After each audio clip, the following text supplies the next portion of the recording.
నమస్తే అండి. ఈరోజు గోంగూర పప్పు ఈజీగా, టేస్టీగా ఎలా చేసుకోవాలో చూద్దాం. ఫస్ట్ గోంగూరని మట్టి లేకుండా బాగా వాష్ చేసుకోవాలి. 2 కప్స్ దాకా కందిపప్పుని తీసుకొని కడిగి పక్కన పెట్టుకోండి. అందులోకి హాఫ్ టీ స్పూన్ దాకా పసుపు యాడ్ చేసుకోండి. నేను ఇక్కడ 10 పచ్చిమిర్చిలను తీసుకున్నా. తర్వాత ఆనియన్స్ని కట్ చేసుకొని అందులో వేసుకోండి. రుచికి సరిపడా అల్లం వెల్లుల్లి పేస్ట్ వేసుకోండి. తర్వాత జీరా వేసుకొని కొత్తిమీర మరియు ఫ్రెష్గా కడిగి పెట్టుకున్న గోంగూర లీవ్స్ వేసుకోండి. తర్వాత రుచికి సరిపడా సాల్ట్ వేసుకోండి. నేను ఇక్కడ 2 స్పూన్స్ దాకా సాల్ట్ వేసుకున్నాను. ఇప్పుడు ఒకసారి బాగా కలుపుకొని లిడ్ పెట్టుకో. నేను ఇక్కడ 5 విజిల్స్ వచ్చే వరకు లిడ్ అట్లానే ఉంచుతున్నాను. తర్వాత 5 విజిల్స్ వచ్చాక తీస్తే ఇలా ఉడుకుతుందన్నమాట.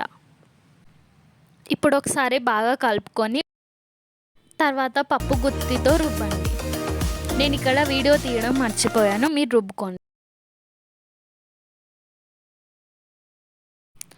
మరోవైపు తాలింపు చేసుకోనికి ఒక ప్యాన్ తీసుకొని అందులోకి ఒక 1 టీ స్పూన్ పోపు గింజలు వేసుకోండి. చిటపటం అనిపించే వరకు అలానే ఉంచండి. తర్వాత అందులోకి ఒక 3 నుండి 5 వరకు ఎండుమిర్చిని యాడ్ చేసుకోండి. తర్వాత అవి బ్లాకిష్ కలర్ వచ్చే వరకు బాగా కలుపుకోండి. వెల్లుల్లి వేసుకొని కలుపుకోండి.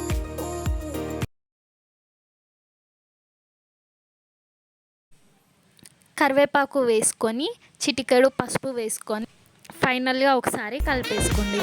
మీకు కావాలనుకుంటే లాస్ట్కి ఇంగువ కూడా యాడ్ చేసుకోవచ్చు. ఇష్టం లేని వాళ్ళు స్కిప్ చేసుకోవచ్చు. తర్వాత ఈ పోపుని పప్పులో వేసుకొని బాగా ఒకసారి మిక్స్ చేసుకుంటే టేస్టీ గోంగూర పప్పు రెడీ. పప్పే కదా ఏముందిలే అనుకోకండి, ఒకసారి ఇలా తెలుగు స్టైల్లో ట్రై చేసి చూడండి. ఎలా వచ్చింది అనేది మాతో షేర్ చేసుకోండి. Thanks for watching. సబ్స్క్రైబ్ చేసుకోవచ్చు కదా ప్లీజ్.